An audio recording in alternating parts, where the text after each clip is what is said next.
Sure.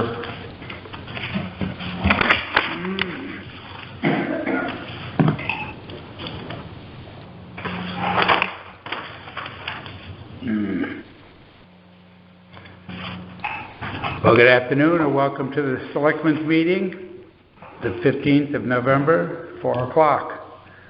The first item is to review the minutes of the 18th of October. And,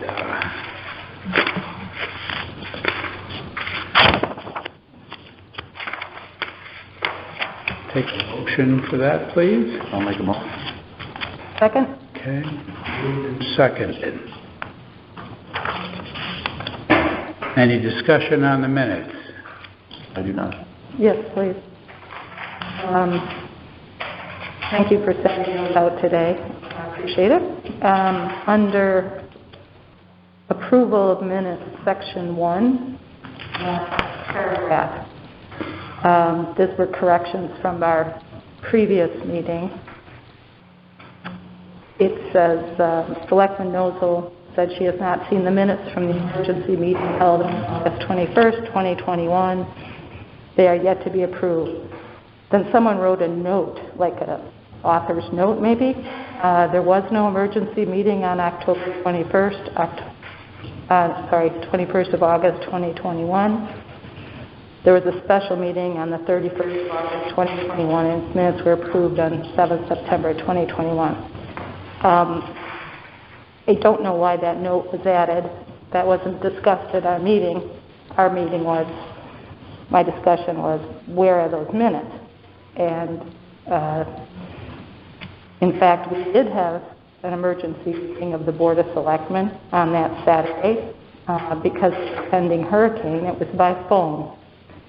And as yet there are no minutes. We are in violation of the Freedom of Information Act. And I don't know, is Dave here? Yes. Dave and I actually had a conversation about it. So those minutes something needs to be completed and put on the record for that. So that's my first comment. I guess my second comment is the note doesn't belong there.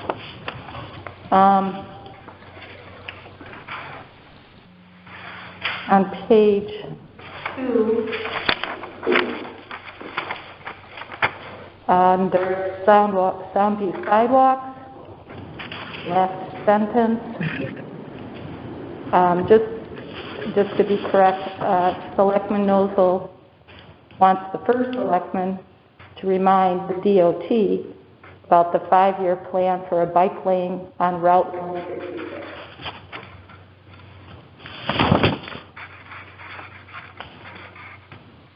Do we have a contact for that? Everything's in your office. Everything's in your office. Under page 3.7, business. Just a correction in the third line. She feels we need someone to do a gap analysis by an HR professional first before working on job descriptions, which we already have. So I think it was just taken out of context. Right now it reads, she feels we need someone to do a gap analysis and have defined job descriptions before proceeding. And that's not the case. We already have job descriptions. My ongoing request is that we have an HR professional hired to do a gap analysis before we work on job descriptions, because we already have that. And lastly, I'd like the minutes prepared by the included dates of when they were prepared. And that's it.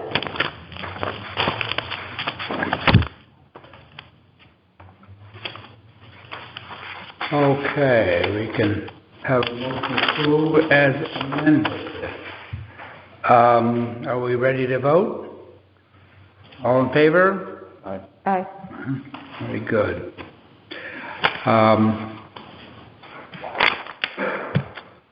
Let's see. We received, I received an email from Attorney Carey, who is a representative of the town council, and he said that he has found no legal prohibition on a person serving as a town police officer and a person serving on the Board of Selectmen at the same time as serving on the Regional Board of Education. So I think we were under that impression, but this just confirms that.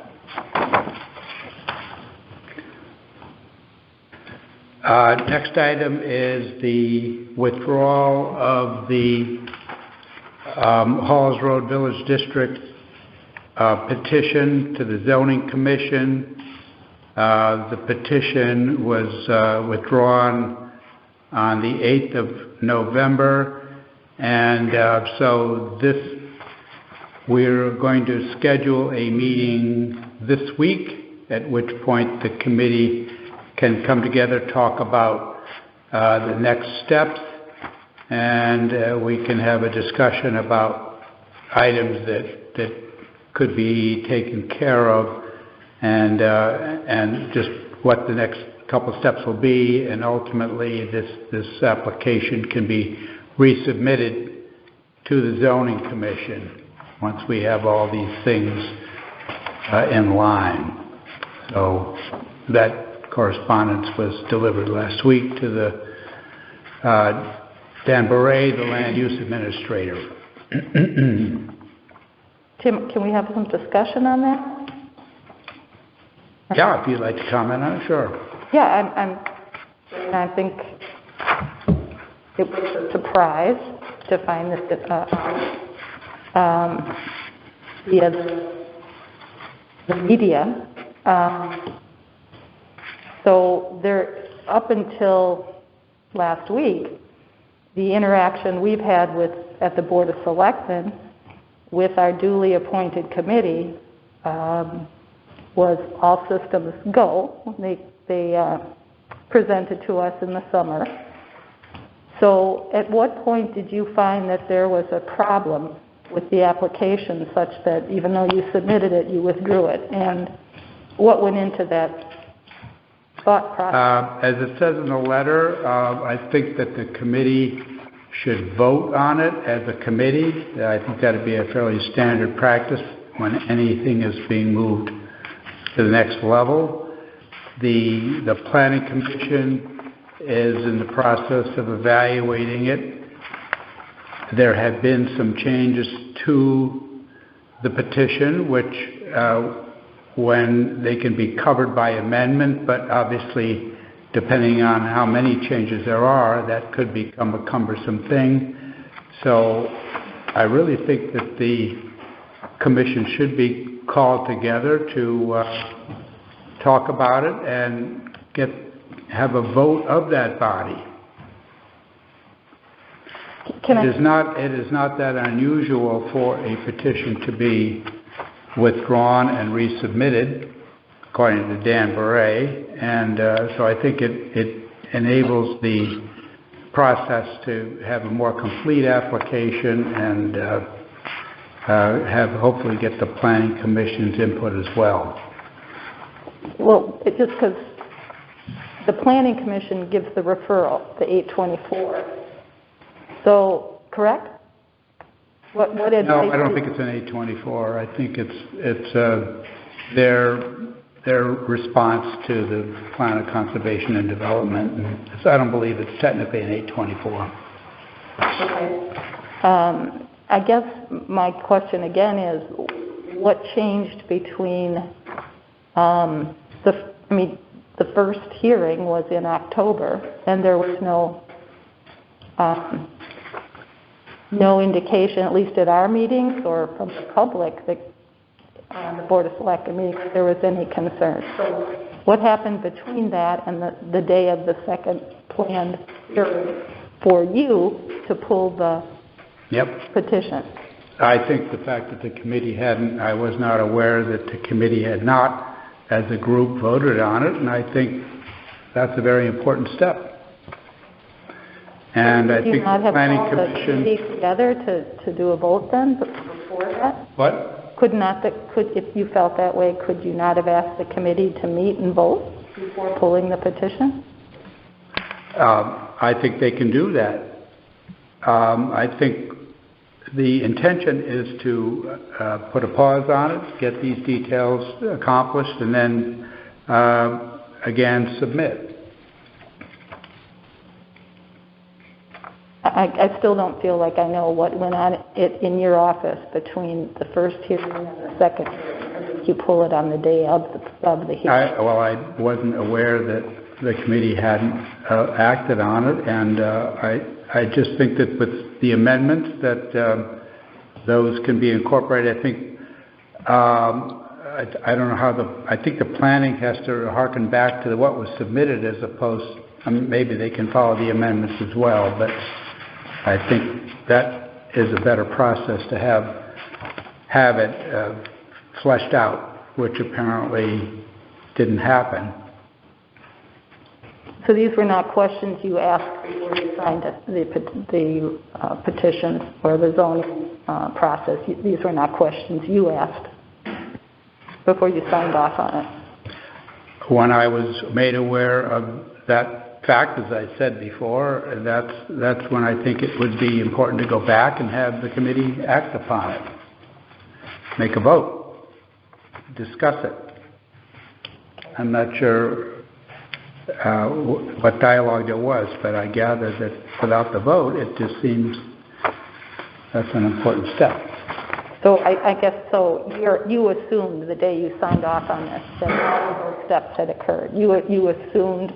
Well, I would say if something's being referred up, it would be voted on, wouldn't you? I'm not the first selectman, so I don't. Okay, I am. So that's what I was just trying to understand. Your thinking and the process that went on in your office. That basically you assumed that these things had occurred before you signed off on that. Okay. Anything else on that? No.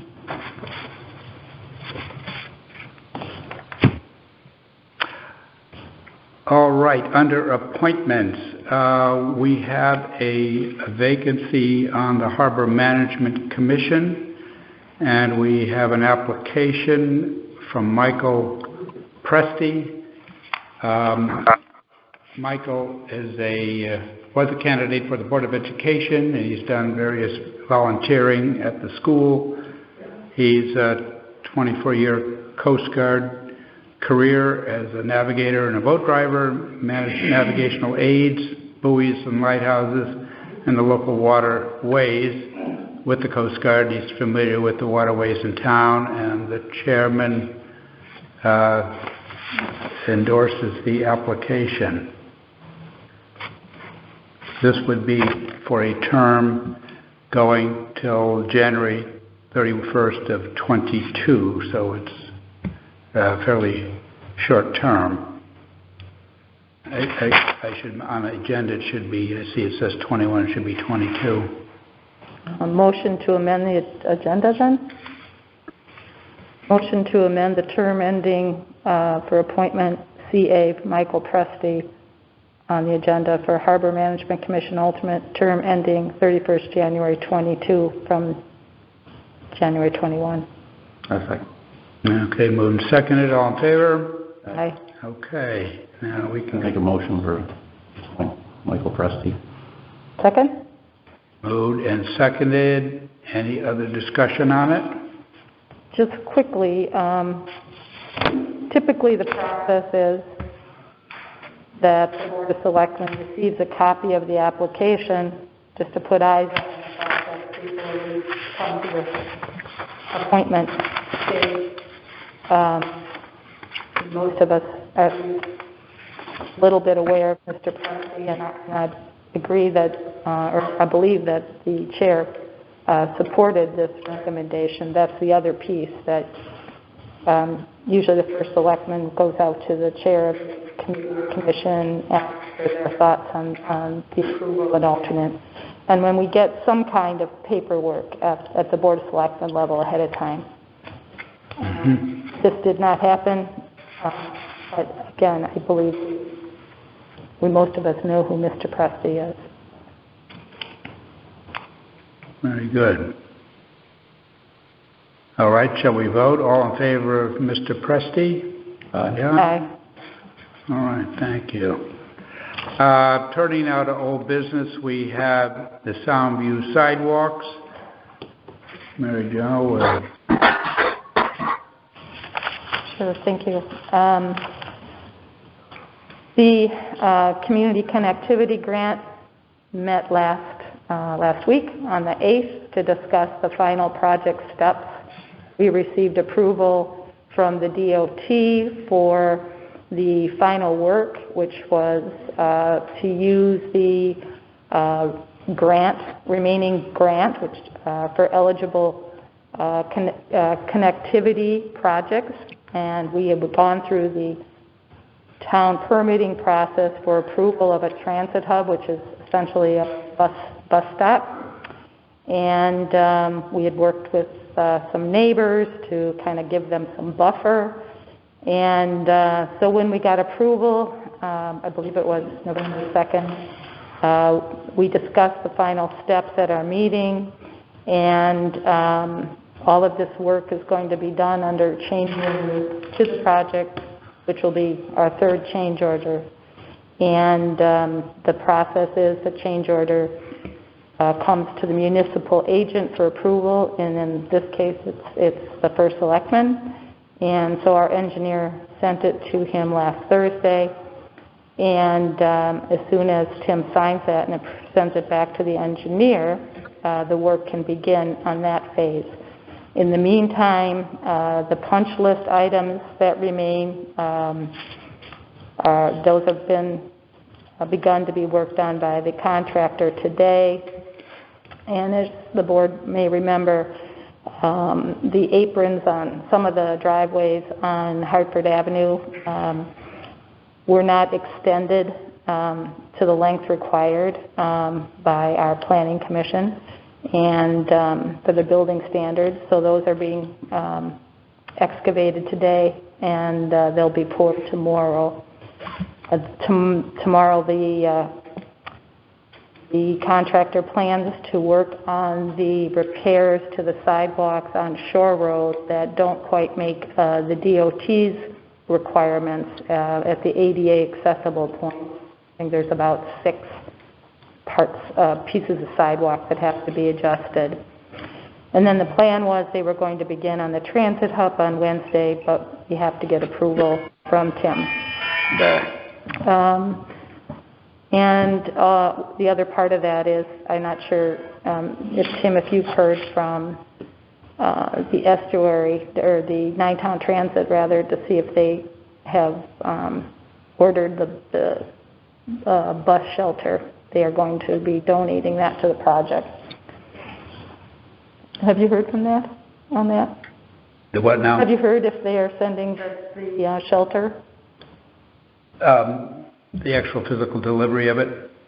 Yeah, I don't know the status of that. I know that Joe Comerford is aware that we will need it. Mm-hmm. So, and I'll have to check to see the status of it. Okay. It should be forthcoming. Okay. The final transit hub piece includes the work that, as I mentioned, went through the town permitting process and reflects the changes requested by the zoning commission and the recommendation of the tree commission.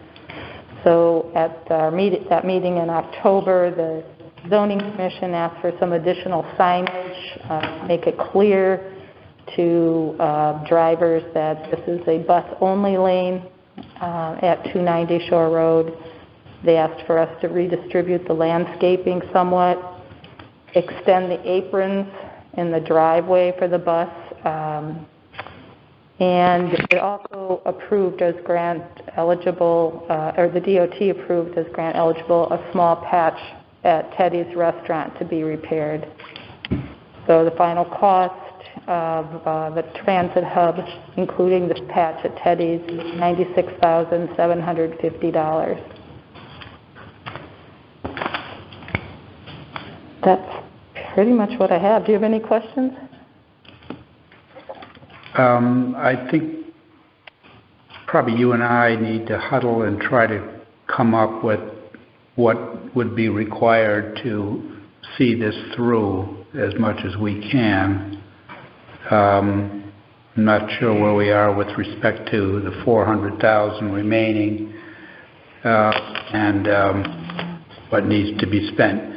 I'll give you the budget again, although you have this on email. Yeah, but I want to make sure to properly anticipate, because it'll require some sort of a town meeting and some discussion, and perhaps tomorrow night we'll get a little more detail on that at the final. Copy for you. Okay.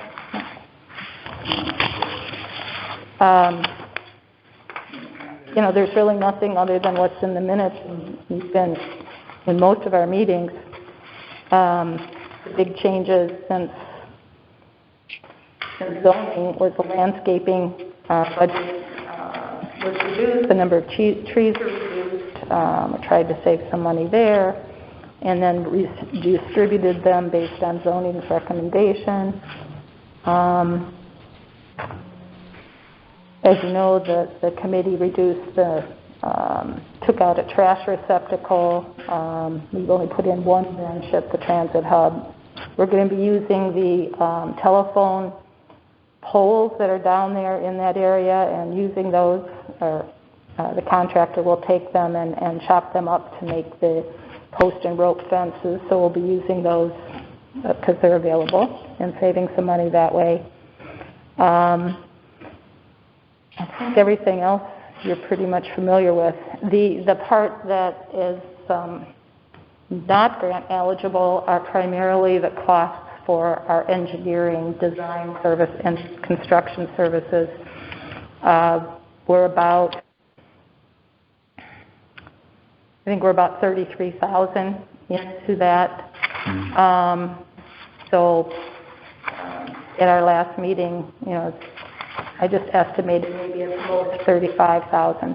The other costs are legal bills, which I haven't really seen, but I know the committee hasn't talked to a lawyer since June, and I think there was like $7,500 in legal bills that you asked us to carry. And there was a cost for printing and the request for proposal. So somewhere around $40,000 to $43,000 ineligible costs that are municipal costs. Under the eligible costs, just the two costs that we've talked about that we had to pick up, the town needed an easement at Shore Road and Hartford Avenue for signage, for Soundview. There's been a little sign there forever, but we never had an easement for it. So that was $1,800 out of our eligible budget expenses. And then when we started looking at the transit hub at 290 Shore, we learned that the town did not have an A2 survey performed or available anyway, and that's a requirement under our permitting requirements in town. So that was about $3,500 that we had to carry to have that done for the town. So those are the two other town, I think, costs that we were surprised that we had to pick up under this project.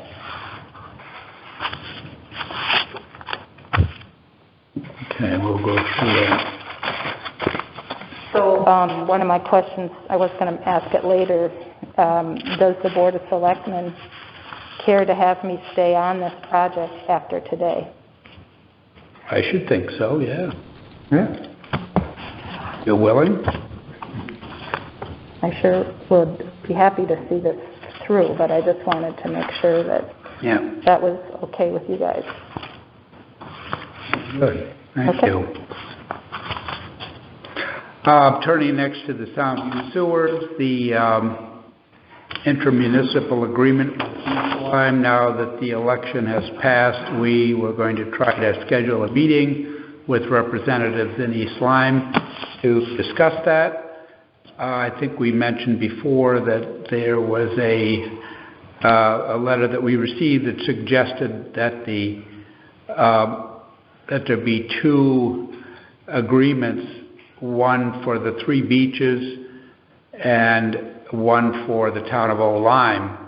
We think that is short-sighted because the four entities, the three beaches in the town, have an allocation of 300,000 gallons a day, and it's broken up amongst the three beaches and ourselves, plus I think there's 130,000 that's not needed at this time, so that having one agreement makes sense. Then the amount that's not required at this time would be available to any one of the group, and it would be a lot simpler having Old Lyme with its own 50,000 gallons.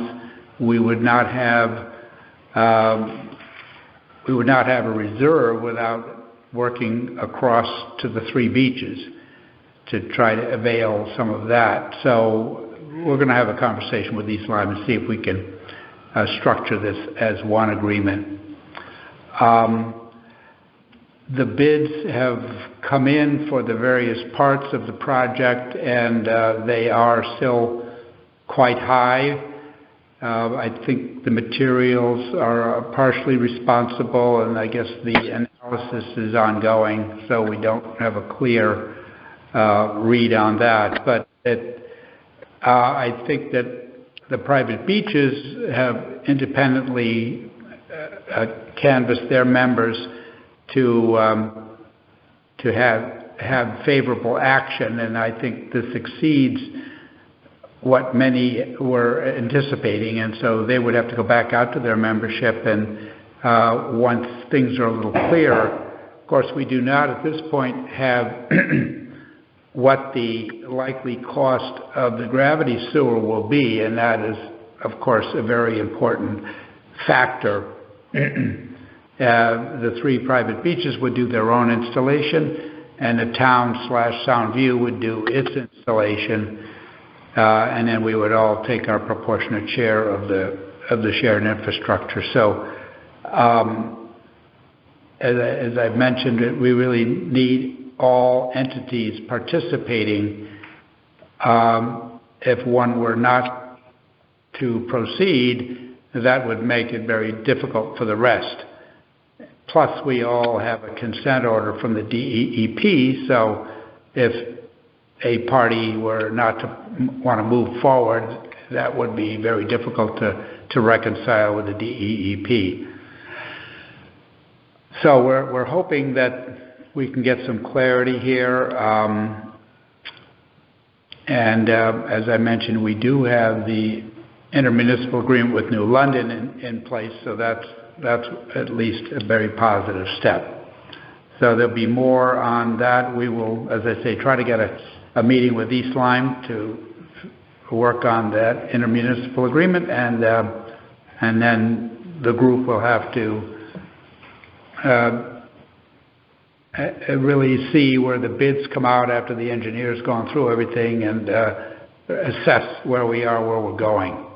But hopefully we're still on track, and it would be very important to get the force main, that's the pipe that leaves the pump station and goes to East Lyme, in Route 156 this next season, because the paving, the DOT very much would like to pave that stretch of the road, and they've been holding back, so any really significant delay could present a problem from that standpoint. So that's where we are with that. The Grassy Hill Road. The engineering firm has nearly completed its engineering work. I think there's probably about $10,000 to go on the engineering. The amount of money we had for that project has been used, and we're using a bit of the Selectmen's engineering budget just to stay current with that. At the Board of Finance, I want to talk about what we want to do here. I think because we're not exactly sure of the number, it might be, the best recommendation might be to finish up, I talked with the engineer, and he thinks that $10,000 number is about correct. And then as we get closer to the end of the fiscal year, we will know more precisely where we are with the engineering piece. Then the Corps of Engineers will be working on the permit. We also will need to have some meetings with the utilities because there are some significant utility easements and work to be done with respect to the line coming out of Grassy Hill Road and the phone pole in the middle of the intersection of Grassy Hill Road and Route 1. So we'll talk about that tomorrow evening, but that's essentially where we are with that. Tim, is this a time to ask a question? Mm-hmm. I was curious, you said that we're using the portion of the Board of Selectmen engineering budget for some Grassy Hill Road Bridge engineering.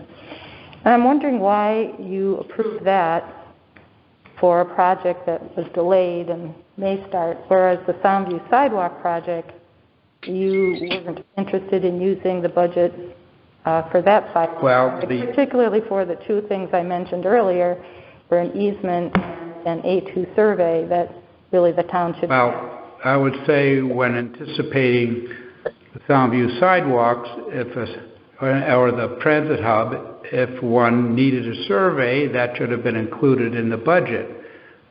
Just because there's a parcel that can be used for something, I don't think it's necessarily to be concluded that a survey must be paid for through the Selectmen's budget, which is very modest usually, and that survey expense would be should have been accounted for as part of the whole process.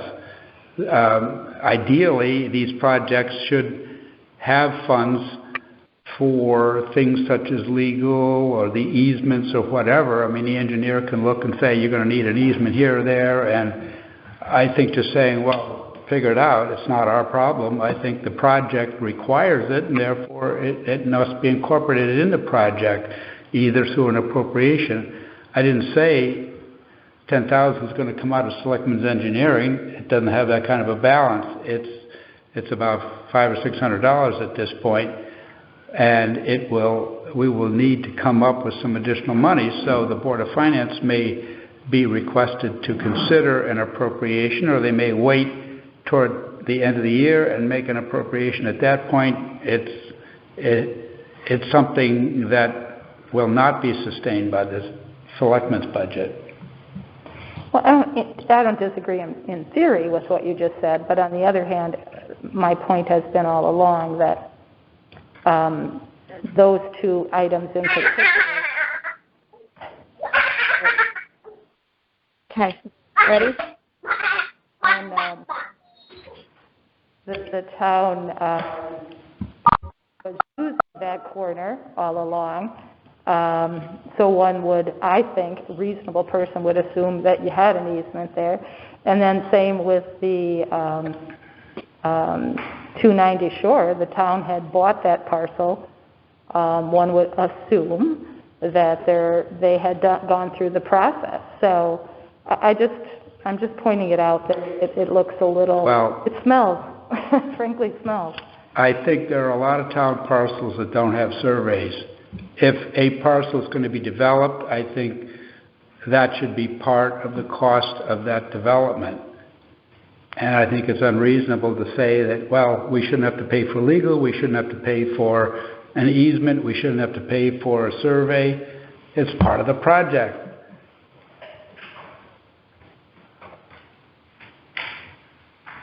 Next item is a transfer station. That's coming along quite nicely. They have put up the sheetrock. The rough plumbing and electric is in. The floor will be done. It's going to be a very durable floor, similar to the restroom building at Haynes Park. And they have painted the inside, the first coat. So hopefully things are progressing such that this end of the month, first week of December date will be a reality, and that would be wonderful because we're on borrowed time with the weather and the temperature. So that seems to be coming along very nicely.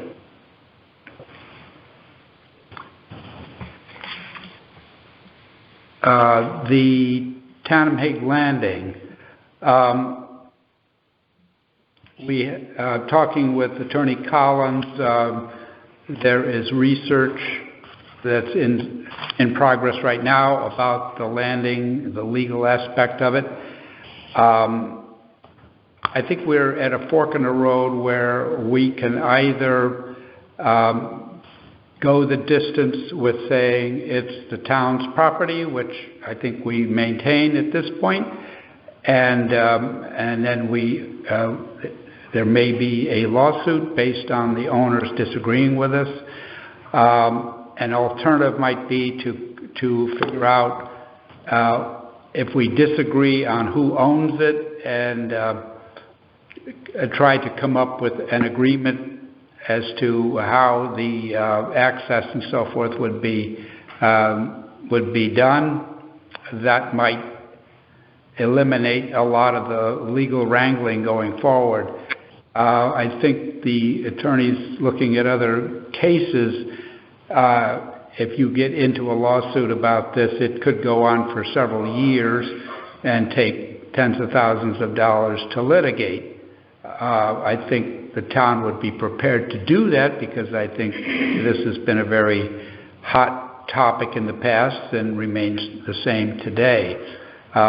So I think we can look at parallel tracks here and say what we sent a letter to the owners as to what we intended to do, and if there were modifications. I think the one major issue that the owners have are cars down at the end near the so-called ice house, where there would be a provision for 2 cars to park there, and that has been a sensitive topic for the owners next door.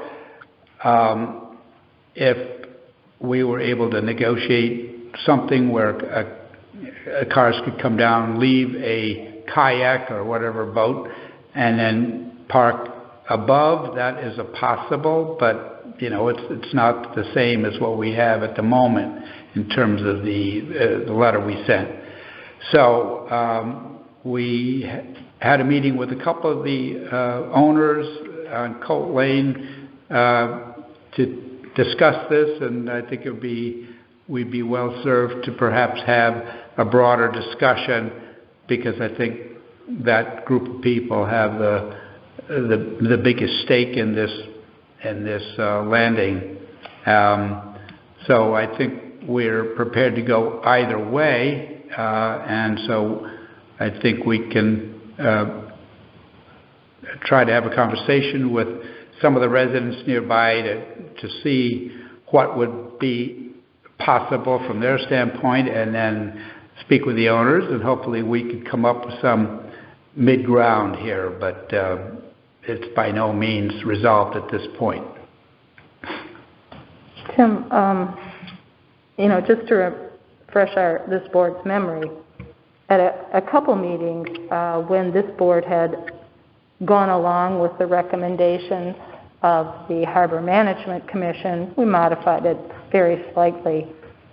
The property owner next to the town landing had sat here and agreed. He said, if that's what the board wants us to do, that's what we'll do.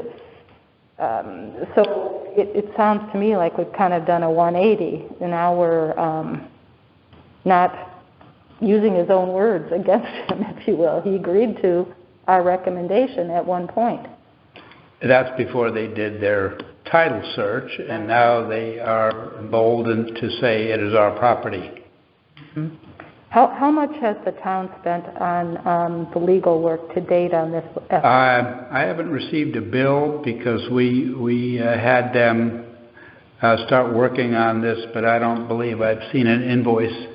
There's been some obvious research by a couple of the attorneys in the firm, and so I think, depending on which way we go, that is necessary, and I think it could, as I said, if we went pressing or defending our claim, I think we would be probably spending over $50,000 on this into the future. Who knows where it would stop?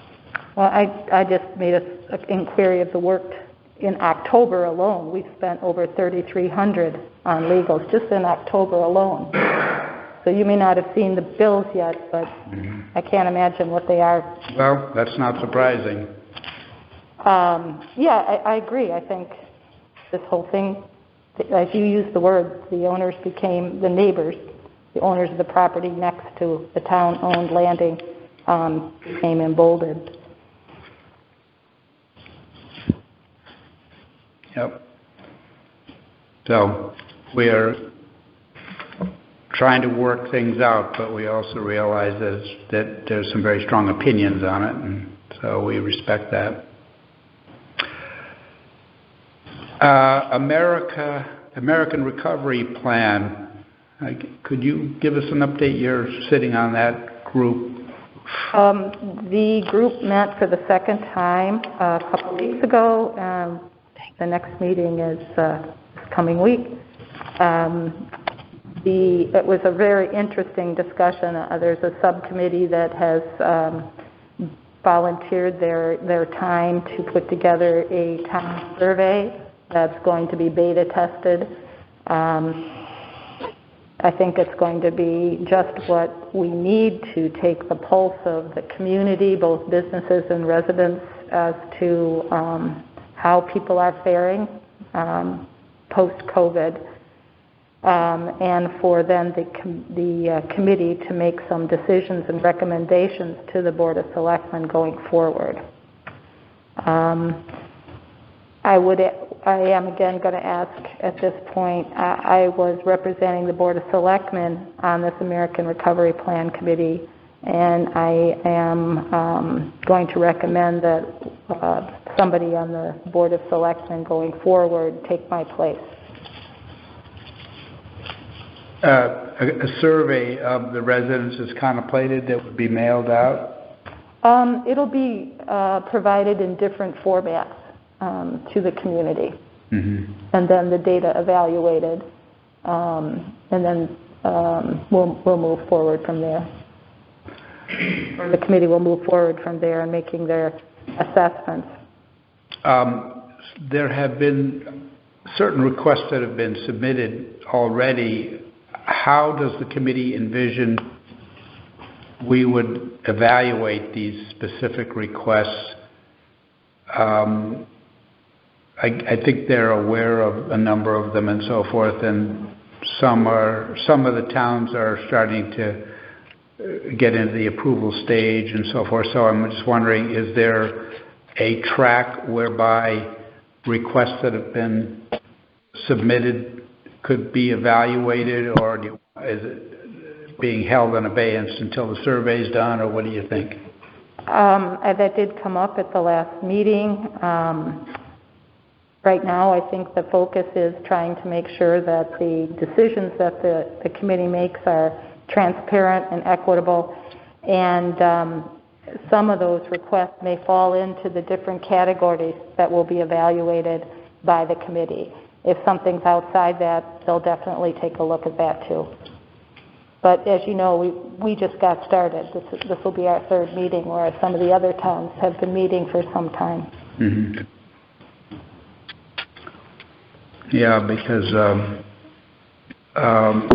I think what would happen is there's probably something that would go to town meeting that would encapsulate, maybe a broader band of using money and so forth, and that, the selectmen would put together something and a town meeting would approve. It doesn't have to be specifically saying we're going to get exact amounts of these things, but maybe broader, and then there'd be some latitude for the Board of Selectmen to work within that.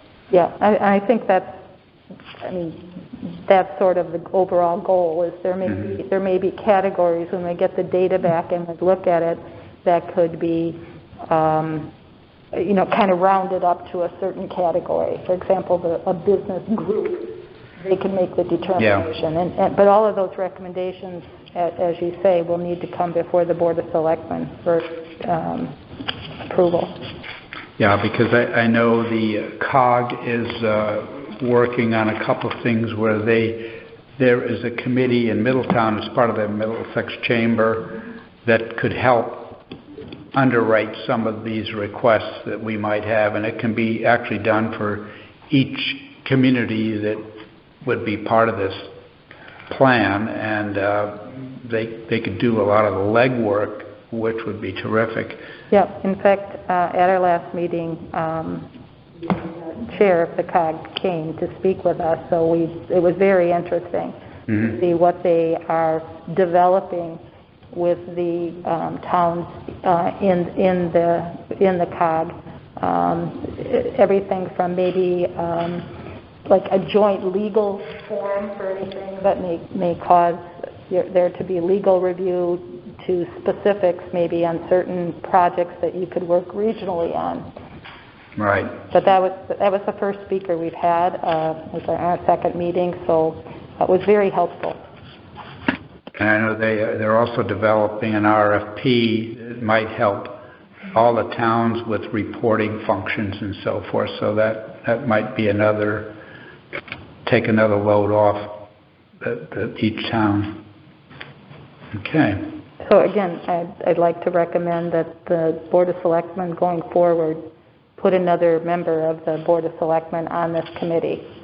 Mm-hmm. So I will be tendering my resignation as a Board of Selectmen member to this committee effective now. I certainly hope to stay involved as a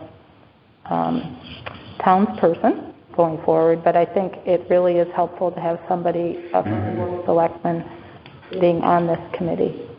Okay. All right. Turning to new business, I believe I circulated to the Selectmen a letter from Melinda Kronfeld, our assessor. I'll read the letter. The town of Lyme has asked me if I would be interested in working as the assessor on a part-time basis. This would include training a new clerk with the hopes that she will move into the assessor position in the future. I'm asking for and would like permission from the Board of Selectmen to take the appointment as the assessor. The position would involve a 6 to 10 hour commitment per week with some flexibility on timing of hours worked to ensure that they do not conflict with my full-time commitment to the town of Lyme. I would like to maintain some scheduled weekly office hours to train the incoming clerk and allow for taxpayer appointments. Setting those hours for Tuesday morning each week from 8 to 12 would be ideal, and I am prepared to extend my hours here, meaning Lyme, to accommodate the late arrival on Tuesdays. If there are additional hours worked via appointment outside these times, they would be made up with extended hours to ensure that I am working the allotted number of hours per week in Lyme. I'm sensitive to the fact that at this time we do not have shared resources in the assessor's office and will continue to maintain separate accounts for both towns unless mutually beneficial and approved by both towns as a shared resource. If there are any questions, I'm happy to meet with the Board of Selectmen to help answer them.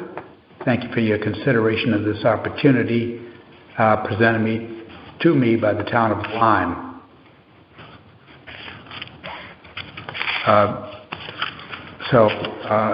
I don't know how long this arrangement would be needed. I guess it would be a function of training the person in Lyme, and then once the person felt confidence to handle it alone, then this would cease. It's not going to be a dual position going forward for indefinite time.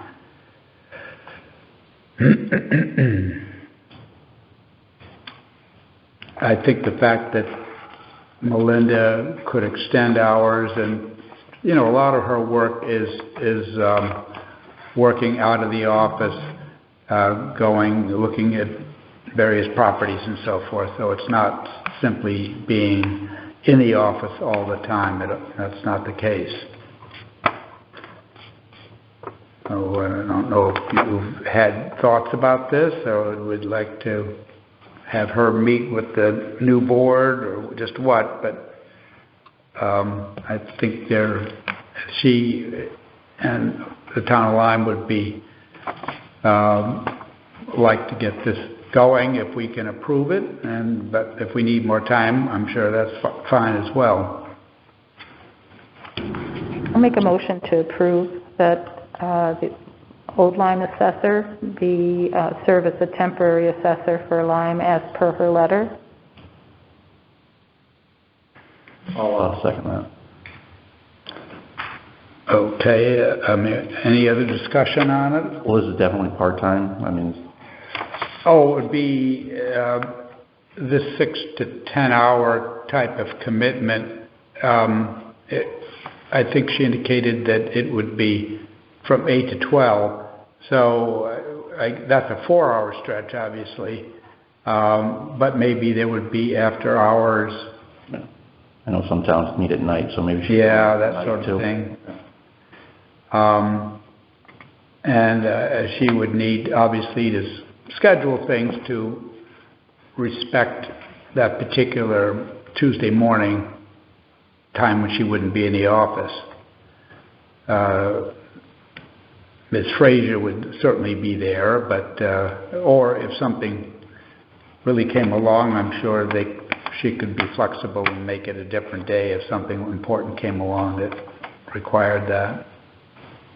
Melinda's so qualified and experienced. I think it should be considered an honor that the town of Lyme respects her and has requested her assistance. I don't think she'd have considered this if she didn't feel she was able to manage the functions. So I sent a copy of this to town attorney just to make sure it was nothing that he could see that would be an issue. I haven't heard back on that as yet.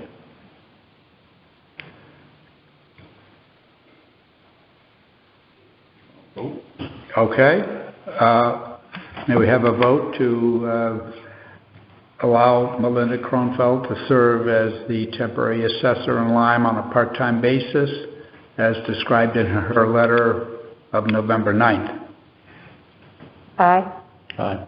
Thank you.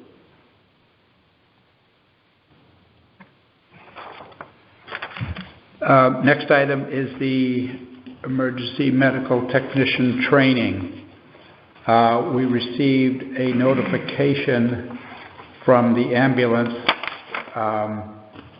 association that the ambulance training, there is a requirement to have specific training,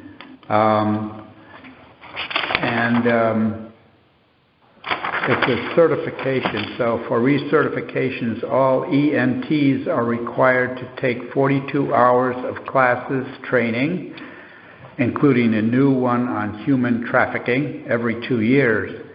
The estimated cost for one EMT for the 2 years of training is estimated at $1,000. And since we have part-time people, that would be an aggregate of $14,000 probably on a staggered basis. The chief of the ambulance mentioned that in the past all EMTs were required to bear all costs to maintain their license, but he also wanted the Board of Selectmen to revisit the issue. Currently the town pays for this thing doesn't mute properly.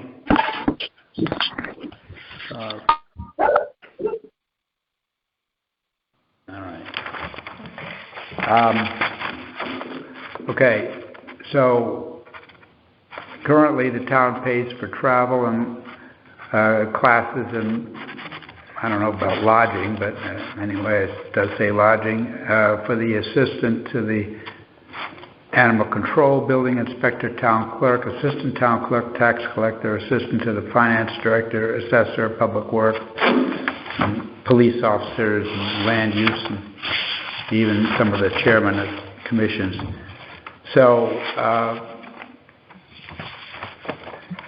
this could conceivably be considered an ARPA money, but I guess if it's going to be an ongoing thing, we would probably consider that, but probably build it into the future budget. At this point, we do not have a schedule as to what we would need to budget for this year, so many people before June 30th. Future budgets can accommodate this requirement, but I think it makes sense that if we are handling these kinds of expenses for other departments, it would seem appropriate that for our ambulance staff we would do the same, notwithstanding what the precedent has been. We could perhaps, I think we'll figure out a line that would be appropriate and then see who needs the training, and then toward the end of the year maybe we could get an appropriation to that line, or see if there are other underspending on that line, and then put it in the budget for next year based on the ambulance giving us a good schedule for these 14 people. No, these 14 people are paid staff? Yeah, the part-time paid. Okay, so it's not all the volunteers. It's, there's no comment about what our volunteer EMTs would have to go through. Okay. So that wasn't stated. Paid personnel, all right. Yeah, I don't know. That's a good point, because if it's a broad requirement for any and all, then well, I know the ambulance association usually pays the volunteers, so that's why I was wondering. Okay. Are we paying for paid? Are they paying for the volunteers or what? This seems to be new, this requirement, and I'm not sure what the paid staff paid on their own before or now. If it's $500, $1,000, I don't know. Obviously, if a part-time paid person were to leave the employment of O-Lyme and had the training, that would be a sunk cost. Right. But there is turnover in the group, but I'm hoping it's not that frequent. I guess you just take that risk, I suppose.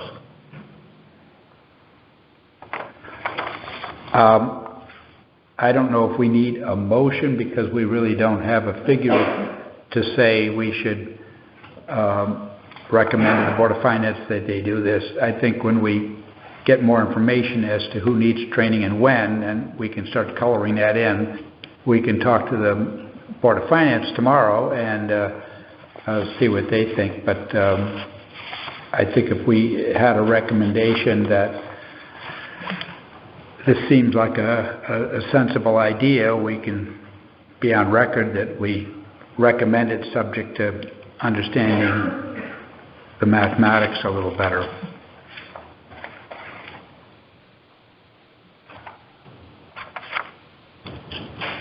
Do we want to send a consensus type of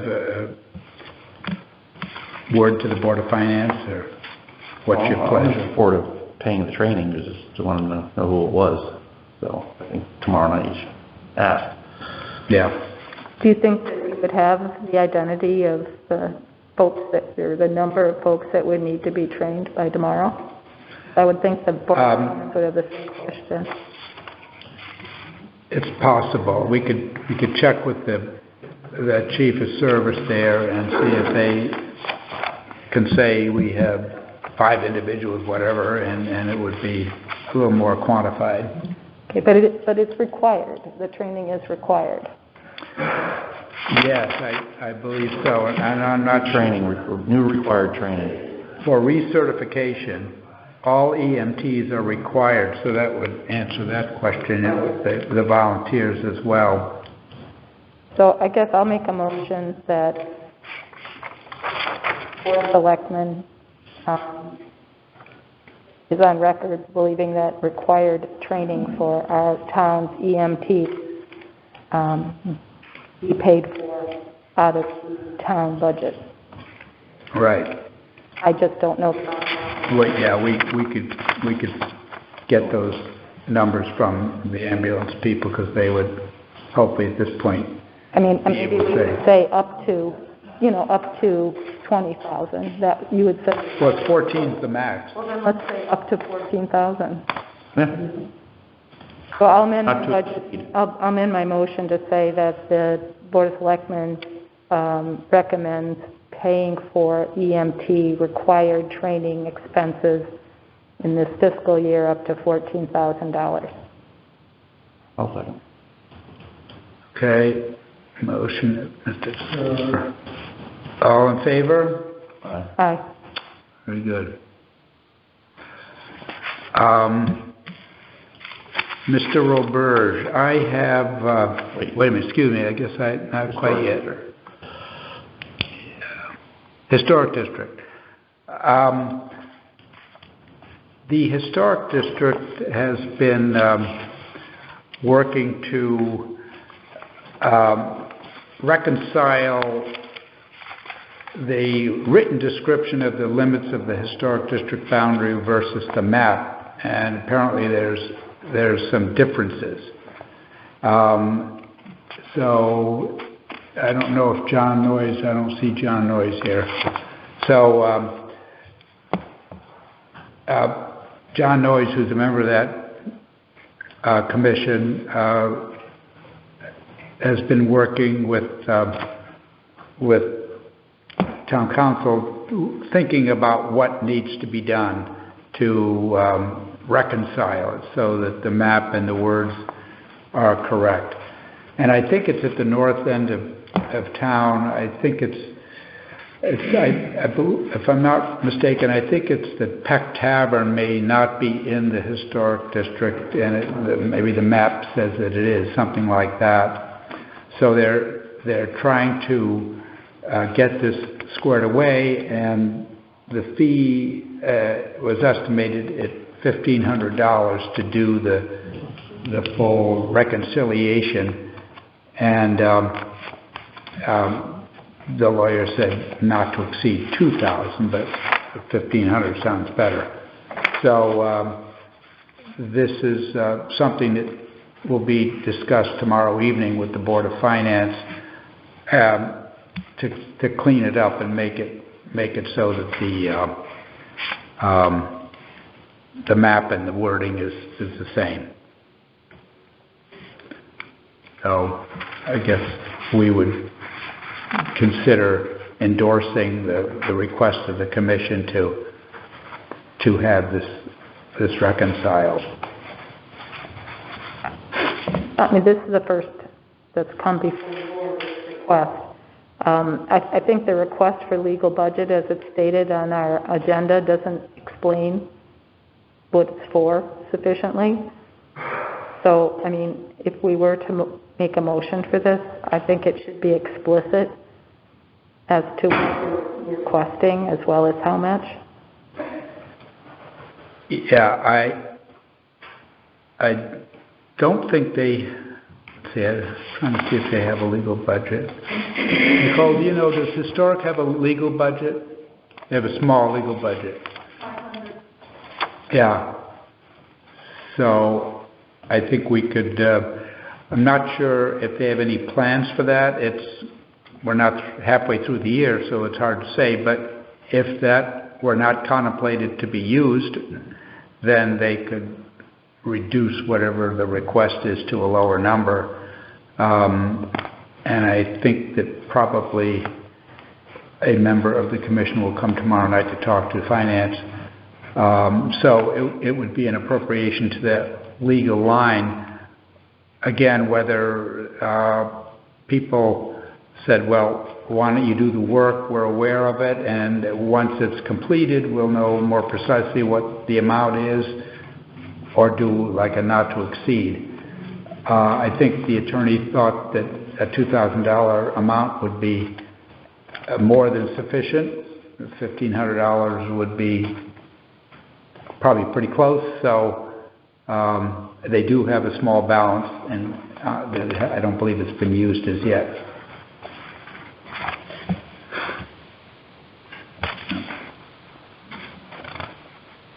I don't know, I prefer to defer then until it's a little bit less gray.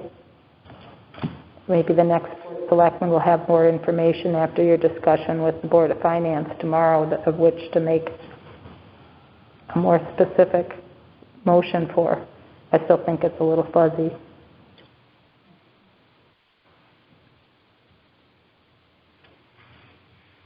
So we want to leave it for the finance to talk about?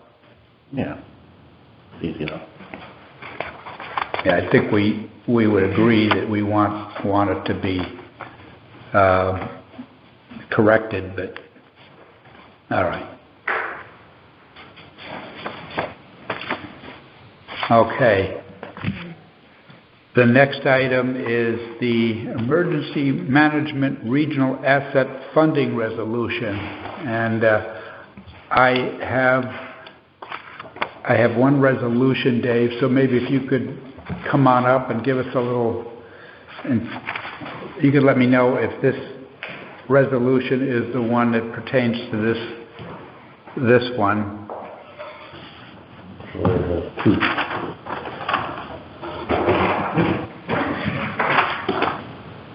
Regional asset funding, is that one?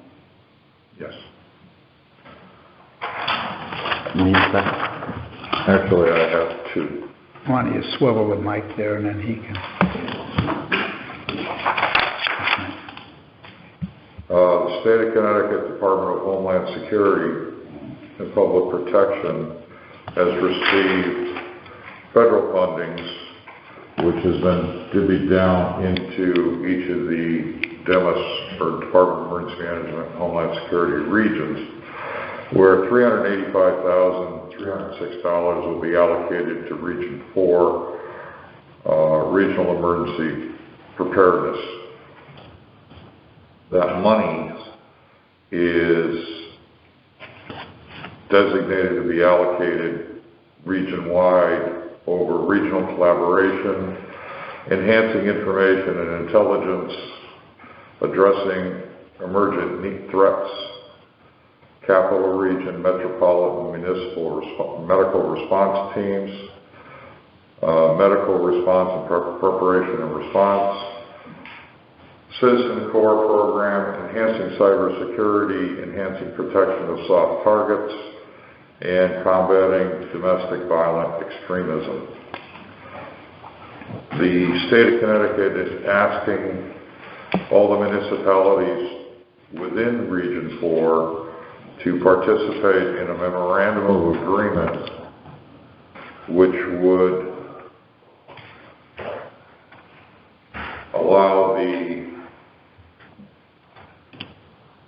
State Administrative Agency to act as the agent for the town of Old Lyme, allowing the State Administration Agency to retain and administer the grant funds under the 2021 support grant.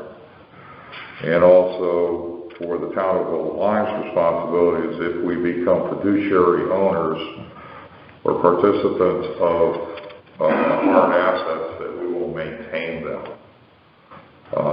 This is not something new. We've gone through these in the past. To date, we've never taken asset responsibilities on any physical assets, but the state of Connecticut is asking us to do this again for this funding stream. This would be an agreement between the town of Old Lyme, Department of Emergency Management and Homeland Security, and also Southeast Council of Governments would be serving as the regional fiduciary agent for this. So as Tim mentioned and passed around, I'm here to answer any questions regarding this memorandum of agreement. There's a dollar amount for the region, but not for each town, because these are regional assets. That is correct. And the decision-making process of how to expend those funds would be done through the Region 4 regional planning teams, which we are a member of.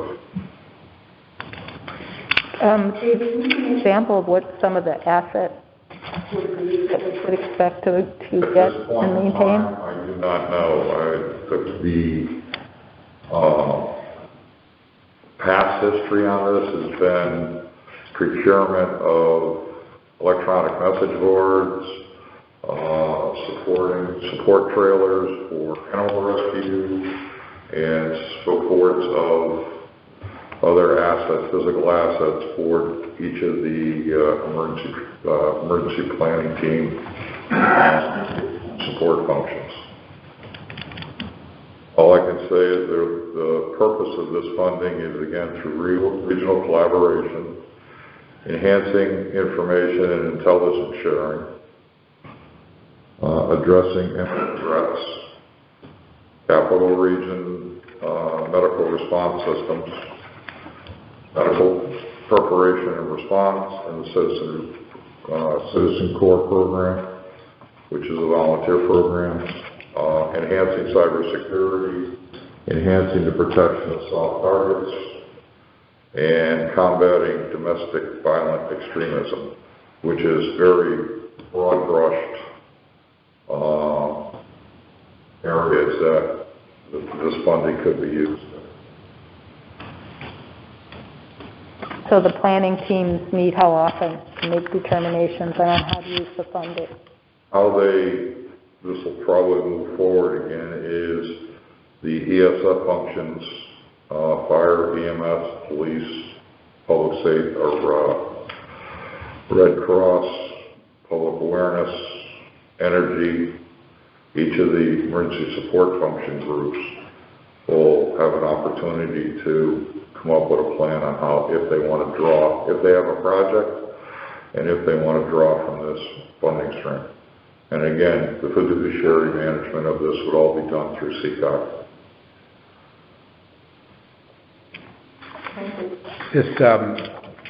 This resolution, I guess I should read, this matches what you're talking about. It says, I, Timothy Gruzel, First Selectman of Town of Old Lyme, do hereby certify that the following is a true and correct copy of the resolution adopted by the Old Lyme Board of Selectmen as duly called and held meeting on November 15, 2021, at which the quorum was present and acting throughout.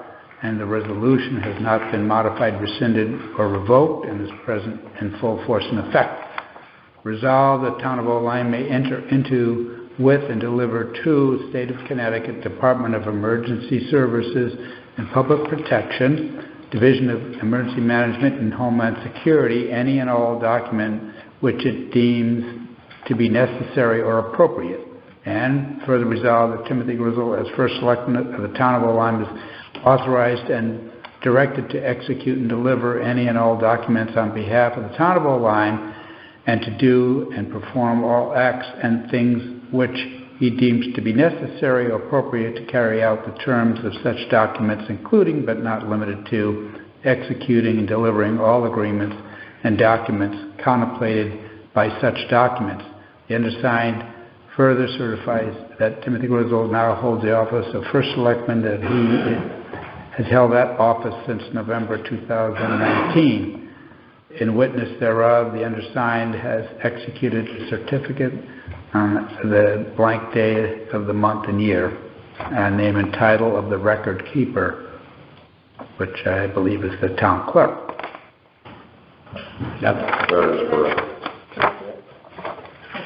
Basically, the resolution, presentation of this Board of Selectmen is to have you determine your recommendation to allow the first selectman to enter into this memorandum of agreement.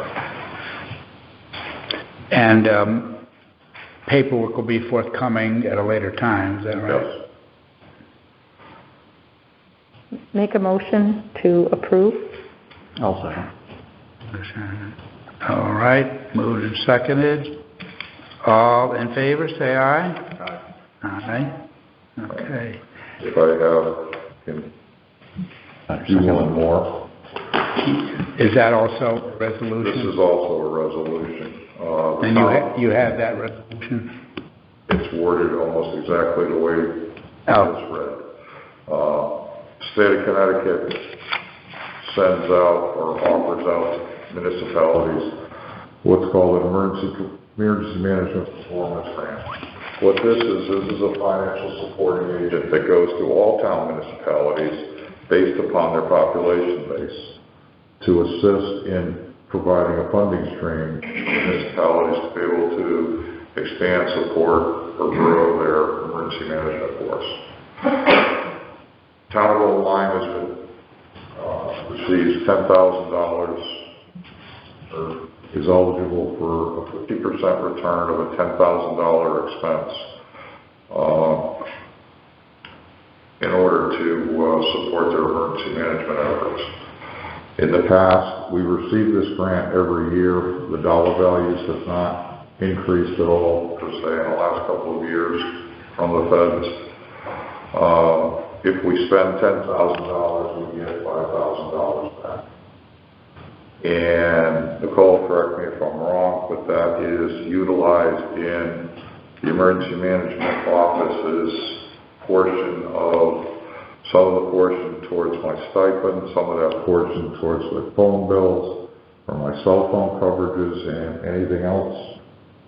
No, it's just now, all I do is stipend because you collect all the telephone stuff on a different millstone grant. Yeah.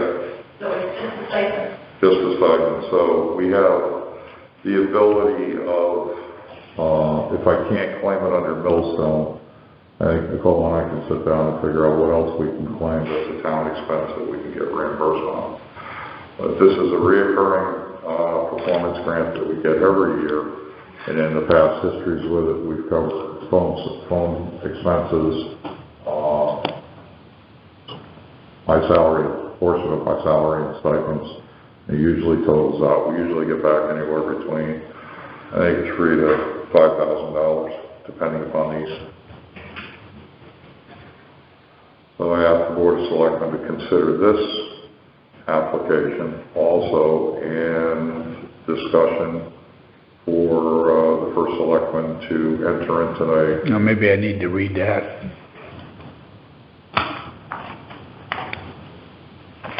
Dave, this is state, is that correct? It's a state grant? It's a federal pass-through. Federal? Okay. It comes from the feds.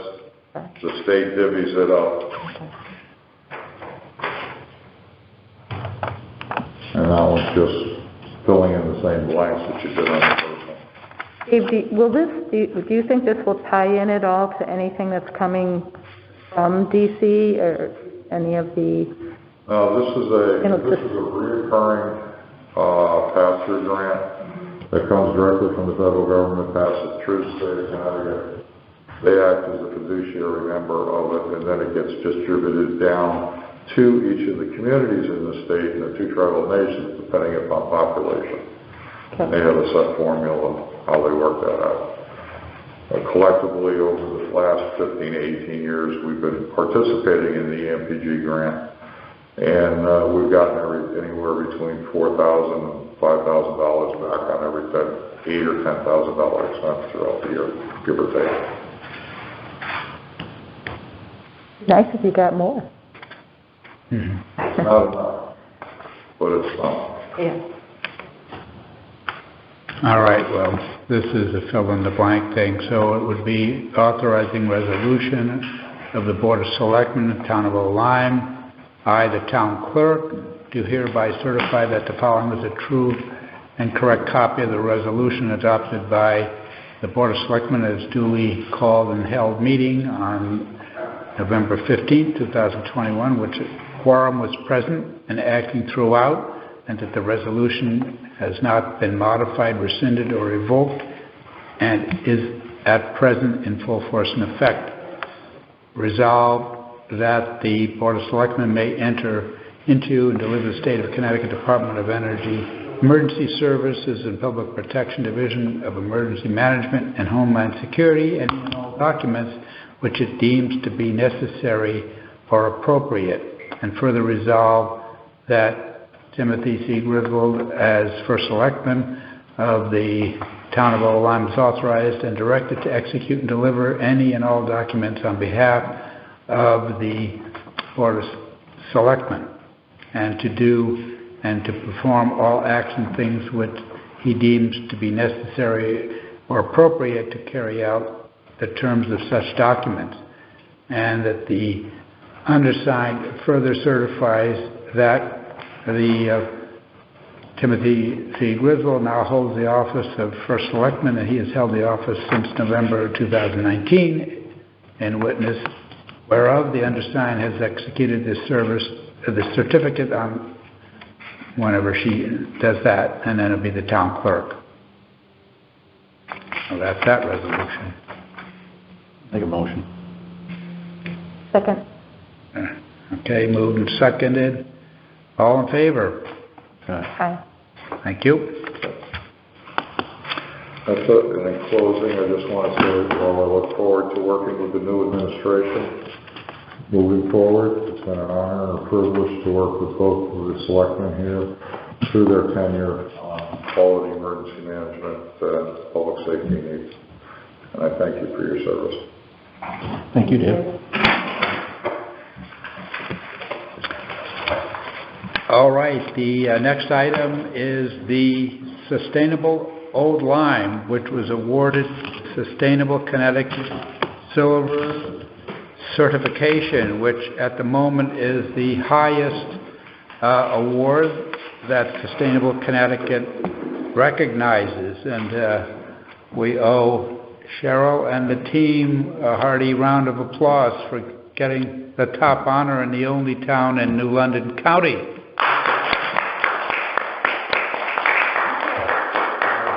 She's got a PowerPoint for us. I'll go quickly. Thank you for having me. This is part of our charter of the team that we provide an annual review of our work. And I'd like to provide a brief overview of the 2021 submission to Sustainable Connecticut, which received that top award, the Silver Award. There is no gold.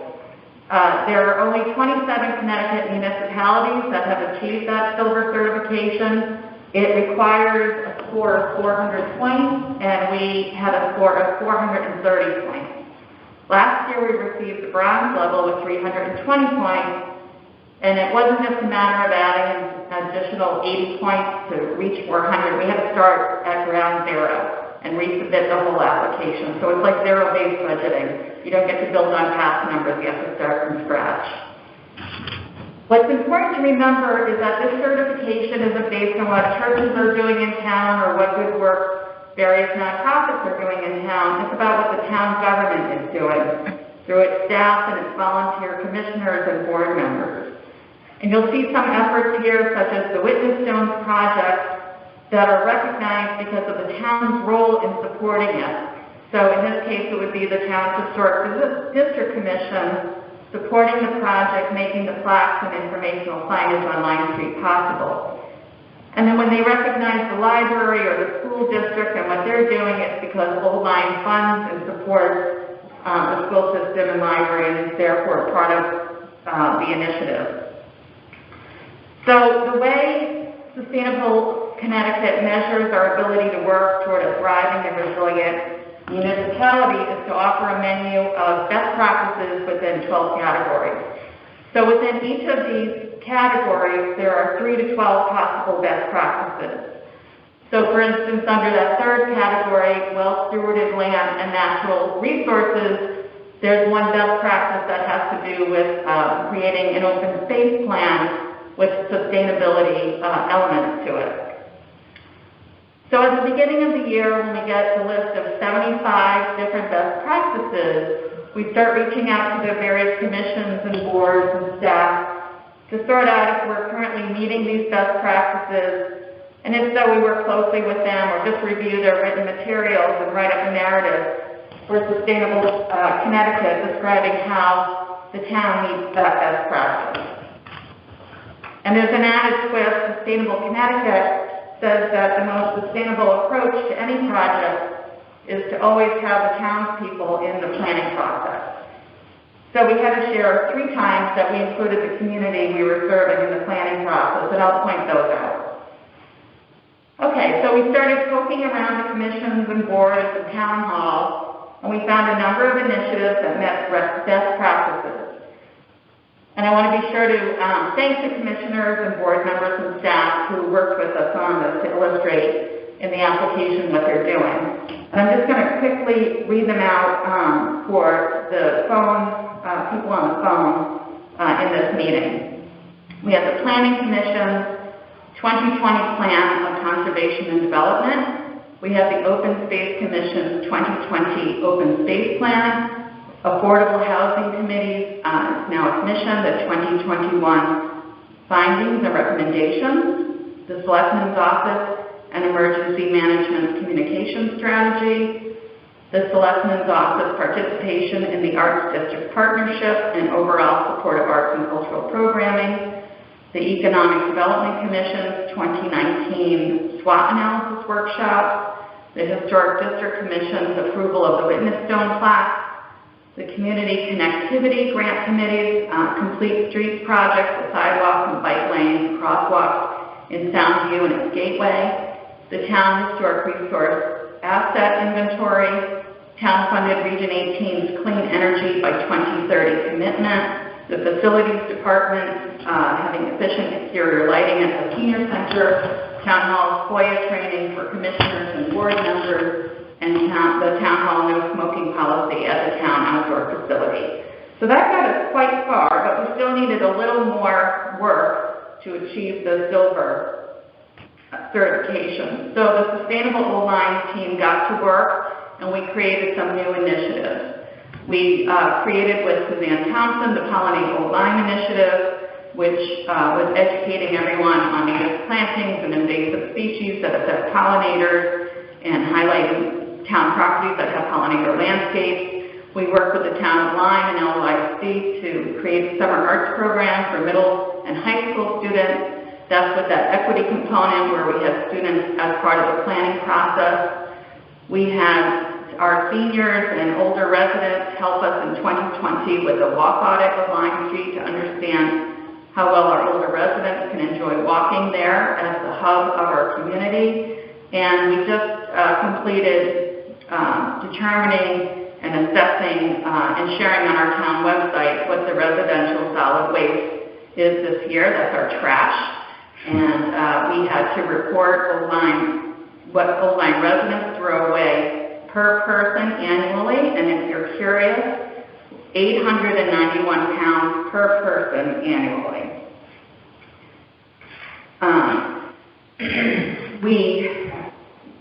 All of these added up to 25 best practices that led to silver. We received some excellent feedback from Sustainable Connecticut reviewers, and we have 12 town efforts that are being held up to other municipalities as what Sustainable CT calls success stories. Those success stories, if another municipality is beginning a communications plan or creating a pollinator pathway or an open space plan, Sustainable Connecticut provides our commission as a best practice example. So everyone should be proud of their success stories. The award ceremony is going to take place during the Connecticut Conference of Municipalities annual meeting on November 30th, but we aren't just hanging that new plaque in the town hall foyer and calling it a day. We have some next steps and some requests. The first thing is we'd like to focus this year on helping Old Lyme reduce its residential trash by 10% over the next 3 years. This isn't only important for the environment, but it's important to the town financially as the mirror plant closes and we pay the tonnage fee for our trash to be trucked somewhere else. We'd like to suggest that the town reactivate its Solid Waste and Recycling Committee, which has been dormant since 2019, when it completed a revision of the recycling ordinance then, and charge the committee with developing a plan of action that would help residents reduce their trash, which could include better recycling, but also things like composting. I've included in the back of your presentation materials the Recycling Committee's charter from previous. We also reported last year on a walk audit and survey that was conducted in July 2020 and hope the Board of Selectmen would consider how we can continue to make Old Lyme a more walkable community. This might be a subcommittee under Parks and Rec or another commission, but it's important for the health and the economy of our town to help residents find ways to enjoy walking and bicycling here in town rather than driving to other towns to enjoy a healthy walk. And we want to maintain the programs that are in place, such as Pollinate Old Lyme, and look to the Board of Selectmen to encourage boards and commissions to continue to seek the best practice initiatives set by Sustainable Connecticut. There are some things we can build on, and there are some things we'll need to look at anew before our recertification in 3 years. We're going to have to document homelessness and look further at health and wellness in Old Lyme. I want to thank Tim for supporting the team and our work, specifically helping us track down and clarify the data on our residential trash tonnage, which wasn't as easy as one would think. And I want to thank the many volunteers over the course of the past 4 years who have worked on the Sustainable Old Lyme team, including 2 current members, Holly Lyman and Maureen Plumley, who have been on the team from the beginning. And I really want to thank Mary Jo Nozel, who has been our Board of Selectmen representative. She's attended our meetings, she's gone the extra mile every time, helping us find opportunities to include in the applications, reaching out to commissioners for us, and always rolling up her sleeves to help, especially in the final weeks of the application, to ensure we had every piece of data necessary to validate that Old Lyme is indeed a thriving, sustainable, and resilient community. On behalf of Sustainable Old Lyme, I want to wish Mary Jo and Chris the best as you finish your terms, and thank you for the years of service you've provided our town. So thank you. Cheryl, one question. Once silver is attained, do you have to do things every year to keep it, or is how does that work? We have to, it will stay in place for 3 years. So in 3 years, we'll go for recertification. If they come up with a gold level, so oddly enough, there's no gold level yet, silver is kind of the gold. But if there is a gold level and we decide as a town we want to pursue that, we would resubmit to the new standards.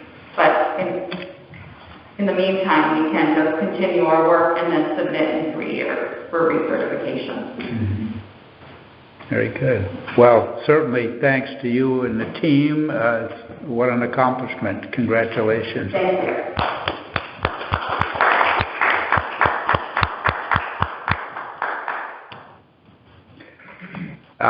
That leads into the next item, and the Old Lyme Recycling Committee, as noted, has been dormant, so we would appeal to people who wish to be on the Recycling Committee to submit names, because I think it would be valuable to get that working in conjunction with Sustainable and see what we can do on that. And I'd just like to add, because it's kind of a process here, I think this board needs to really appreciate Cheryl Whittier for her efforts on the Sustainable Old Lyme. This is a huge undertaking. She mentioned casually the 72 steps. I mean, it's immense. Plus, there were things we did that didn't yet amount to certification. So she personally wrote every narrative. And it's a huge, huge job. And Cheryl also was a mentor for Lyme. So she went above and beyond herself for our town by being a mentor to another town, which also got us points. I cannot say enough about Cheryl's efforts. on behalf of this town to give us this Sustainable Old Lyme Silver Award, it would not have happened, despite having the best efforts of the committee without her help. I do think that we owe her a round of applause. I do think the Board of Selectmen going forward should figure out what's the best committee going forward. It's a big job, and I think we may need to consider looping other people in from other boards and commissions to make the job not so onerous. I don't know. I think that would be something that I know some of the other towns do. They have representatives from different boards and commissions on their sustainable committees, and it may really make it more palatable for volunteers going forward. Thank you, Cheryl. Very good. All right, we are down at number 8, and this would be the approval of the Board of Selectmen meeting schedule for 2022. The reason we need to do that now is that if we wait to the next meeting, I think we're inside of 30 days until we hit January, and that would mean it could disrupt our meeting schedule. So we have mapped out the meeting schedule, and I think there's only one. There's a Tuesday for July 5th and for the 22nd of February. So I guess what we could do would be to approve it, and then if the new board would like to modify anything, we could do that. But at least we've got our foot in the door to get the schedule. Otherwise, we'd have to go to a special meeting, and that's a possibility as well. But I think we could approve this, and then if there are any decisions to make a modification, we could perhaps modify it. I'll make a motion. Tim, could we see it? Can we see the schedule? Hmm? Could I see the schedule? Oh, yep.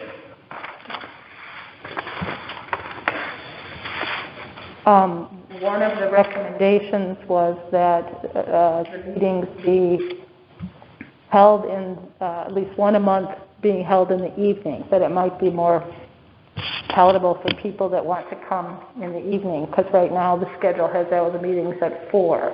Mm-hmm. So I kind of think that would be a decision that the new board should make.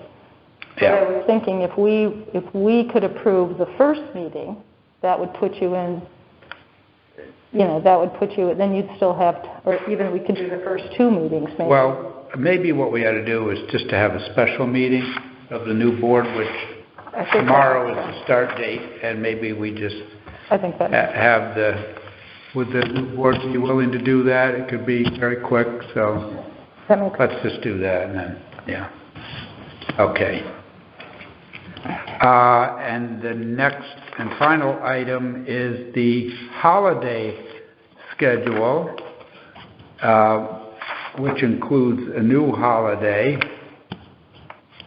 Juneteenth. I don't know if that's going to be the official name of it, but that's what's on and yeah. That is the name of it.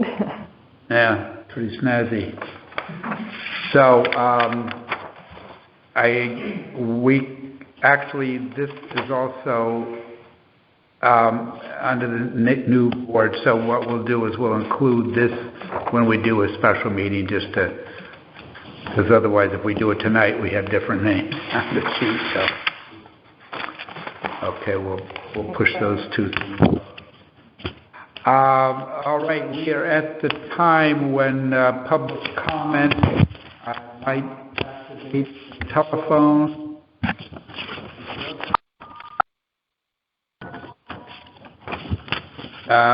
People on the phone, can you hear me?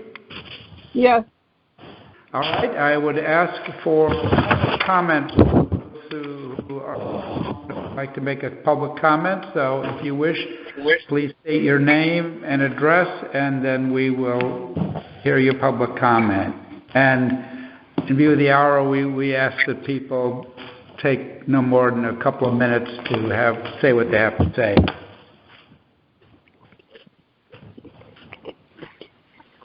Any public comment? Hi, this is Sarah Michelson, Hillside Road. Okay.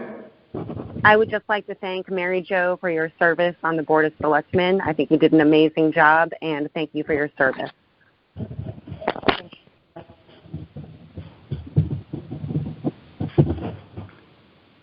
Is there anyone else who would like to make a public comment? Yes, Carolyn Miranda. I'd also like to thank Mary Jo for her service. And I'd like to bring up two things. One has to do with the sidewalks and pedestrian safety along Route 156. I've brought it up at several meetings, but nothing seems to be happening. We now have a second pedestrian sign that has been knocked down right where the convenience stores are, which is a very heavily populated area for pedestrians. And the other issue is about the continued speeding that goes on along Route 156 between Hawks Nest and the police station. I believe this is the 5th time I'm bringing it up, and I was beginning to wonder if maybe I wasn't bringing it to the right place. But I now understand that, Mr. Griswold, you are the chief of police in town, so I guess it's the perfect place to continue to bring it up until I get some kind of response from someone. Way back in June, I started with the police department complaining about not only heavy traffic, but speeding traffic, well above the 30 miles an hour zone. It continues all the time. It's not just summer traffic. It's all the time. Tractor trailers, dump trucks, other construction vehicles, septic tank trucks, commercial delivery trucks, garbage cans, passenger cars. They're all doing well above the 30 mile per hour zone. So I'm imploring and asking you to please pay attention to this. It's very unsafe for everybody in town, including the young children who ride their bicycles along the road and cross over to go down to Mile Creek School. It's just a big accident waiting to happen. And my understanding is that we in town probably own an electrified sign that maybe could be used to help discourage speeding. And perhaps there needs to be more police presence and checking speed limits, using the radar gun and catching these people, because it just doesn't stop. So if you'd like to give me a comment now, I'd appreciate it. If not, I'd like to see somebody move somewhere to work out these problems on Route 156. Thank you. Very Thank you, Carolyn. Anyone else on the phone that would like to make a public comment?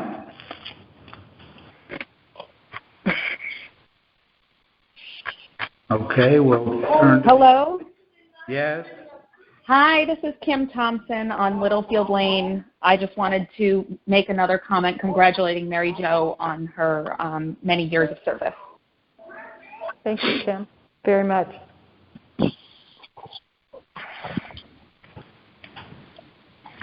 All right, in the audience, does anyone wish to make public comment? Gonna mute that, Tim.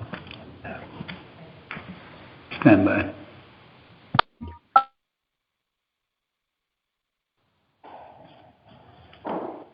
Hello. Greetings. Hello. My name is Sheila Riffle. I live on Colt Lane. And just have a couple of things. First of all, I'd like to congratulate our incoming Board of Selectmen on securing those seats. I look forward to continuing to learn and grow through this process of attending these meetings. I've only been attending Board of Selectmen meetings since September, and I've learned a ton thus far. I'd also like to thank Chris and Mary Jo, just as a taxpayer, for all the time and commitment that you put into this work. It clearly takes a lot, and I know for myself and many others, we appreciate that. There aren't too many people who seem to run for those seats, so can't be that easy. Tim, you mentioned pulling residents on Colt Lane together for a discussion regarding the Tannem Hague landing. So I would ask that residents from Littlefield are also included in that, as well as the Tannem Hague area. Many of the residents on Tannem Hague actually have, many of them, but not all of them, have water access as it is, but they may be interested in learning more about what's going on with that. And I'm wondering what this would look like and how soon do you intend to schedule a meeting for the residents of the Tannem Hague landing area? I think, Sheila, we talked about doing a little exploration. We could do something after Thanksgiving before Christmas, ideally. Sure. And we could fathom how many people might be interested and schedule a meeting place. I'd be happy to assist with that. That would be wonderful. Okay. So I'll wait to hear from you. Well, you let me know what you... I'll wait to hear from you. This is your deal, Tim. You tell me what you want me to do, and I'll be happy to assist. With all due respect, I apologize. And then along those same lines, I'm wondering, and this could be shifting with the change in select persons, but what is the process when needing or seeking information from taxpayers, whether on a specific topic or to obtain general information, to advise the Board of Selectmen of future interests of the community? And examples, things that I'm thinking about could include, but should not be limited to, just as ideas, the convenience of the time of your scheduled meetings. Thank you, Mary Jo, for keeping that on the table. I know I, for one, find it difficult to get here at 4 o'clock, but I'm doing my best to make it happen, and I'd be curious to see how many other citizens would do the same if the time were later, would get here if the time were later. And then, the proposed resolution on racism, obviously that really ignited some interest. Just wondering, issues such as that in Old Lyme, what is the process for getting information and feedback from taxpayers? I would say if one wishes to bring up a point, communication is the best, be it an email or a letter. Just send it into the Office of First Selectman, and we can distribute it and consider what the next step should be. So when you have an issue that you may want to get feedback from the citizens of Old Lyme, maybe it's not something that they're aware that is being discussed at these meetings. Is there a process for getting that information? Surveying, or is there an email listserv that goes out? Well, there's a number of ways. I've been doing a First Selectmen's every Friday. There have been, when there's something notable, we have done townwide mailing, but the expense of that is a bit. Certainly things on the website. I guess it depends on the nature of the item, and then we could figure out the best way to discuss it. And so I would say if somebody has something they'd like to talk about, they can let us know. If there's something we think needs to be disseminated, there's a number of ways to go about that. Okay. That's all I have for now. Thank you. Very good.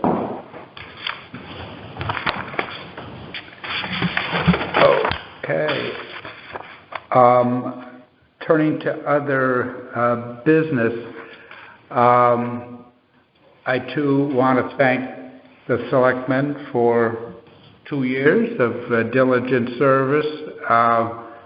It's a lot going on, and it's been a very busy 2 years, I must say, and I think it's been, we've accomplished a lot. We still have much to do, but that's the nature of the beast, and I appreciate all that the selectmen have done to help out, and wish you the best in your newest endeavors with the town. But I thank you both for being good, stalwart selectmen. I wanted to point out that the percentage of voters, I believe, through the Secretary of State, is a level of 56%. 2 years ago it was 52%, 4 years ago it was 46%, and 8 years ago it was 46%. And prior to that, it was appreciably lower. It was at 27, 43, 34. So I think probably Old Lyme does reasonably well with the municipal election. Of course, the national election is much more participation. I think the advent of the absentee ballots is the game changer and will be here to stay, so that should probably increase the numbers overall. So that's noteworthy.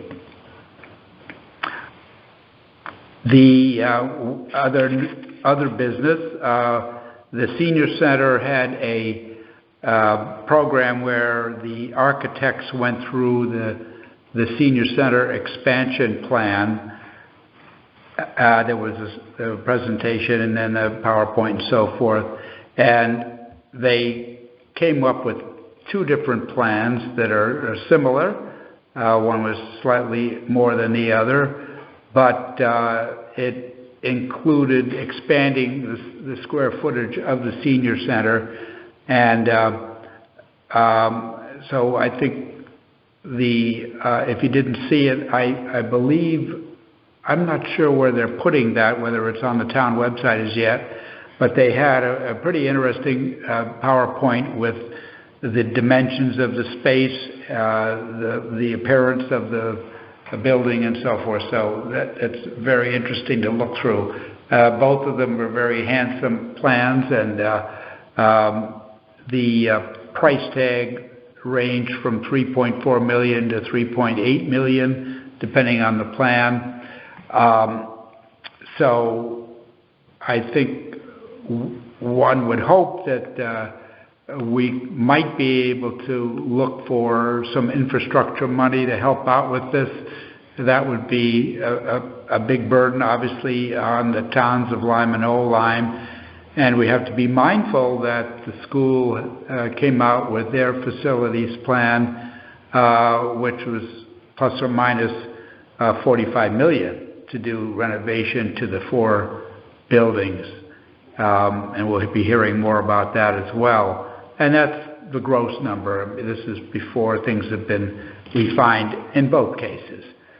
But I think that this Point One Architects did the senior center proposal, and if one is interested in looking more into detail, why either Stephanie at the senior center or Jerry Baker, the senior center board chair, could direct to answer more questions on it. So that's what I have. If we have other new business items, I just want to say it's been an honor to serve for the last 4 years, and I wish luck to Matt and Martha for taking over. And my final thing is, I hope next board, or this board, will defend the Tannem Hague landing, because I think that's very important to the town. Okay. I want to also thank the community for their 10 years of support. It's been an honor to represent residents of Old Lyme. I want to thank the boards, the commissions and committees, the volunteers. They are amazing and dedicated. They always welcomed my comments, and I appreciated being welcome at their meetings and being allowed to have a voice. I also want to thank town hall employees. They are a remarkable group. They do a lot with few numbers. They wear a lot of hats, and they deserve a lot of respect. And I'm hoping that they continue to be able to rely on the Board of Selectmen when they have needs and when they bring issues to the table. I want to wish Matt and Martha the best. I hope that you both have an outstanding time in this seat.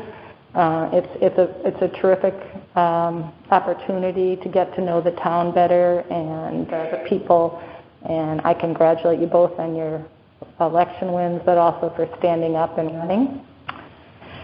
I wanted to backtrack a little bit. I want to give the two resolutions, 2 out of the 4 that I went over the last year, resolutions on racism and public health crisis, to Tim, because I am not sure that you're done with this. I hope we're not. One of the things that Cheryl and I had to do as part of the Sustainable Old Lyme was participate in 12 hours of diversity training. So in essence, the town was supporting this. So there is really a tie-in to this resolution and further discussion. So I hope that the newly constituted board will consider it going forward. I know I didn't get a chance to mention that at our last meeting, which was canceled for a political reason. So I wanted to make sure and bring that to the attention today of this board, and also that the new board will have to assign a Board of Selectmen representative to the VNA, and as well as whatever the newly constituted Sustainable Old Lyme Committee also. And again, thank you. Very good. And as a token of appreciation, we give our selectmen a lovely flower. Thank you.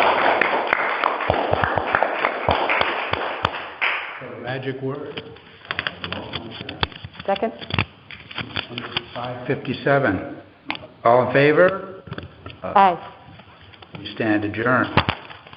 Thank you.